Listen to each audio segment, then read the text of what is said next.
S A மாணவர்களுக்கு ஒரு முக்கியமான ஒரு தகவல். என்ன தகவல் நீங்களே பார்த்துருப்பீங்க. ஏஜை பற்றி ஒரு தகவல். எஸ்ஏயோடைய எக்ஸாமுக்கு எந்தெந்த ஏஜில் அப்ளை பண்ணலான்னு அதை பற்றி ஒரு தகவல். ஏன்னா இப்போ ஒரு முக்கியமான ஒரு கேஸாக போய்கிட்டு இருக்கு. ஏஜ் 2024 எஸ்ஏ நோட்டிஃபிகேஷன் டிசம்பரில் விட்றேன்னு சொல்லியிருந்தாங்க. அதனால் இப்போ பெரிய கேஸாக அது நடந்துக்கிட்டு இருக்குது. 2024 நோட்டிஃபிகேஷன் ஒன்றும் விடலை. அதனால் பல பேர்த்துக்கு எஸ்ஏ மாணவர்களுக்கு ஏஜ் ஃபெயிலியர் ஆயிடுச்சு. இதை பற்றி டிஎன்யூஎஸ்ஆர்பிக்கு நிறையா பேர் லெட்ரு மூலியமாக அனுப்பிச்சி விட்ருந்தோம். அதை அவங்க எடுக்கும் போது ஏற்கனவே அந்த 42 பேர்த்துடைய கேஸே ஒன்று முடியலை, நீங்கள் ஒரு புதுசாக ஒரு கேஸை கொண்டு வந்திருக்கீங்க, அதனால் இது பின்னால் தான் நாங்கள் இதை பற்றி சொல்லுவோம் அப்படின்னு சொல்லியிருந்தாங்க. அவங்க என்ன சொல்லியிருந்தாங்கன்னா, நல்லா கவனிச்சுக்கோங்க, டிசம்பர் 2024 டிசம்பரில் முடிஞ்சிருந்துச்சுன்னா அவங்களுக்கு அதிகமாக வாய்ப்பு இருக்குது. கொஞ்சம் ஒரு 80% வாய்ப்பு இருக்குது. டிசம்பருக்கு முன்னாடியே ஏஜ் முடிஞ்சிருந்தா அப்படின்னா நவம்பர்லேயே முடிஞ்சிருந்தா, டிசம்பர் கீழே முடிஞ்சிருந்துச்சுன்னா அவங்களுக்கு எஸ்ஏ எக்ஸாம் அப்ளை பண்ணுறதுக்கு அதிக வாய்ப்பு கிடையாது. நல்லா கவனிச்சுக்கோங்க. டிசம்பரில் முடிஞ்சவங்களுக்கு எதுக்காண்டி வாய்ப்பு கொடுத்துருக்காங்கன்னா, 2024 எஸ்ஏவுடைய நோட்டிஃபிகேஷன் வருதுன்னு சொல்லிவிட்டு 2024 வரலை, நோட்டிஃபிகேஷன் வரலை, அதனால அவங்களுக்கு வாய்ப்பு கொடுத்துருக்காங்க. தவிர டிசம்பருக்கு கீழே முடிஞ்சவங்களுக்கு வாய்ப்பு கிடையாது. நல்லா கவனிச்சுக்கோங்க. வாங்க எந்தெந்த கேட்டகரிக்கு எவ்வளோ வயசுன்னு பார்ப்போம். ஃபஸ்ட்டு பிற்படுத்தப்பட்ட வகுப்பினர் முஸ்லீம், மிகவும் பிற்படுத்தப்பட்ட வகுப்பினர், சிறு மரபினர் சமூகம், இவங்களுக்கு வயசு இருக்குன்னா, பிசிக்கும் எம்பிசிக்கும் எவ்வளோ வயசு இருக்குன்னா 32 வயசு வரையும் எஸ்ஏவுடைய எக்ஸாமுக்கு அப்ளை பண்ணிக்கலாம். 32 வயசு வரையும் எஸ்ஏவுடைய எக்ஸாம் அப்ளை பண்ணிக்கலாம்.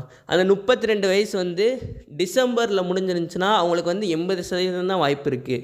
அதுக்கு முன்னாடி முடிஞ்சிருந்துச்சுன்னா வாய்ப்பு ரொம்பவும் கம்மி. அதை தாண்டி முடிஞ்சிருச்சுன்னா அதுக்கு எக்ஸாம் அப்ளை பண்ணிக்கலாம். அது ஒரு ஜனவரி அந்த மாதிரி முடிஞ்சிச்சுன்னா அப்ளை பண்ணிக்கலாம்.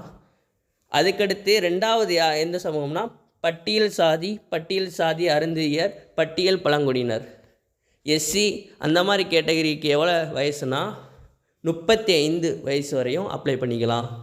எஸ்சி எக்ஸாமுக்கு எஸ்சி எஸ்டி இந்த சமூகத்திற்கு 35 வரையும் எஸ்சி எக்ஸாமுக்கு அப்ளை பண்ணிக்கலாம். 35 வரையும். அந்த 35 டிசம்பரில் முடிஞ்சிருந்துச்சுன்னா 80% வாய்ப்பு இருக்குது. டிசம்பரை தாண்டி இருந்துச்சுன்னா அவங்க நல்லா அப்ளை பண்ணிக்கலாம். டிசம்பருக்கு முன்னாடி முடிஞ்சிருந்துச்சுன்னா அவங்களுக்கு அப்ளை பண்ணுறதுக்கு அதிகமான வாய்ப்பு குறைவு. அதுக்கடுத்து ஆதரவற்ற விதவை, அவங்களுக்கு எவ்வளோ வயசுனா 37 வயசு வரை அப்ளை பண்ணிக்கலாம். அதுக்கடுத்து முன்னாள் படை வீரர்கள், அறிவிப்பு தேதியிலிருந்து 3 ஆண்டுகள் பணியிலிருந்து விடுவிக்கப்பட்டவர்கள், விண்ணப்பம் பெறப்பட்ட கடைசி தேதியிலிருந்து 1 வருடத்திற்கு ஓய்வு பெறுவிக்கும் பணியில் இருப்பவர்கள் 47 வயசு வரை அப்ளை பண்ணியிருக்கலாம். அதுக்கடுத்து துறை சார்ந்த ஒதுக்கீட்டு தேர்வை எழுதும் துறை சார்ந்த விண்ணப்பத்தார்கள் எவ்வளோ வரை அப்ளை பண்ணிக்கலாம்னா 47 வயசு வரை அப்ளை பண்ணிக்கலாம். இதுதான் எஸ்ஐக்கு எக்ஸாமுக்கு வயசு எவ்வளோ கொடுத்துருக்காங்களோ இதுக்குள்ளே மட்டும்தான் நம்மளால் அப்ளை பண்ண முடியும். இதுக்கு முன்னாடியே முடிஞ்சிருந்துச்சுன்னா நம்மளால் அப்ளை பண்ண முடியாது. இன்னும் நிறையா பேர் கேட்டிருந்தாங்க. அது என்ன கேட்டிருந்தாங்கன்னா, சார் நான் இப்போ தேர்ட் இயர் படிச்சுக்கிட்டு இருக்கேன், நான் ஃபைனல் இயர் படிச்சுக்கிட்டு இருக்கேன், என்னால் எஸ்ஏ எக்ஸாம் அப்ளை பண்ண முடியுமா அப்படின்னு கேட்டிருந்தாங்கன்னா, கண்டிப்பாக முடியாது. ஓவரால் மார்க் ஷீட் வச்சுருந்தா மட்டும்தான் கண்டிப்பாக எக்ஸாம் எழுத முடியும். அதே மாதிரி நீங்கள் 3 இயர் முடித்தோம் அரியர் வச்சுருந்தாலும் உங்களால் எக்ஸாம் எழுத முடியாது. ஓவரால் மார்க் ஷீட்டு வேணும். அப்படி இல்லைன்னா ப்ரொஃபஷனல் சர்டிஃபிகேட் இருந்தால் போதும். அதுவும் இல்லைன்னா இது கோர்ஸ் கம்ப்ளீட் சர்டிஃபிகேட் இருந்தால் போதும். இந்த 3ல் எது இருந்தாலும் நீங்கள் எஸ்ஏ எக்ஸாமுக்கு அப்ளை பண்ண முடியும். கண்டிப்பாக ஃபைனல் இயர் படிச்சுட்டு இருக்கவங்க எஸ்ஏ எக்ஸாமுக்கு அப்ளை பண்ண முடியாது. 21 வயது இருந்தால் நீங்கள் எஸ்ஏ எக்ஸாம் அப்ளை பண்ணலாம். 21 வயதுக்கு முன்னாடி இருக்கிறவங்க கோர்ஸ் சர்டிஃபிகேட்டு நான் டிகிரி முடிச்சிட்டேன் அப்படி இருந்தாலும் நீங்கள் அப்ளை பண்ணலாம் தாராளமாக. ஆனால் ஒரு அரியர் இருந்தாலும் உங்களால் எஸ்ஏ எக்ஸாமுக்கு அப்ளை பண்ண முடியாது. ஃபைனல் இயர் ஸ்டூடெண்டாக இருந்தாலும் உங்களுக்கு எஸ்ஏ எக்ஸாம் அப்ளை பண்ண முடியாது. அவ்வளோ சார், எனக்கு ஏஜ் கால்குலேட் பண்ண முடியல, நான் இந்த வருஷத்தில் பிறந்தேன், நான் இப்போ எஸ்ஏ எக்ஸாமுக்கு நான் தகுதியானவனா, என்னால் எக்ஸாம் அப்ளை பண்ண முடியுமா, என்னால் எக்ஸாம் எழுத முடியும்னா, என்னை கரெக்டாக கால்குலேட் பண்ண முடியல அப்படின்னா நீங்கள் கமாண்டில் பண்ணி விடுங்க. நான் உங்களுக்கு எஸ்ஏ எக்ஸாம் எழுத முடியுமா முடியாதா நான் உங்களுக்கு கமாண்ட் ரீப்ளை பண்ணிடுறேன். அதே மாதிரி டிசம்பரில் டேட் ஆஃப் பர்த் முடிஞ்சவங்களுக்கு வந்து 80% வாய்ப்பு இருக்குது. அப்படி தான் ஒரு சார் நான் கேட்கும்போது சொல்லியிருந்தார்.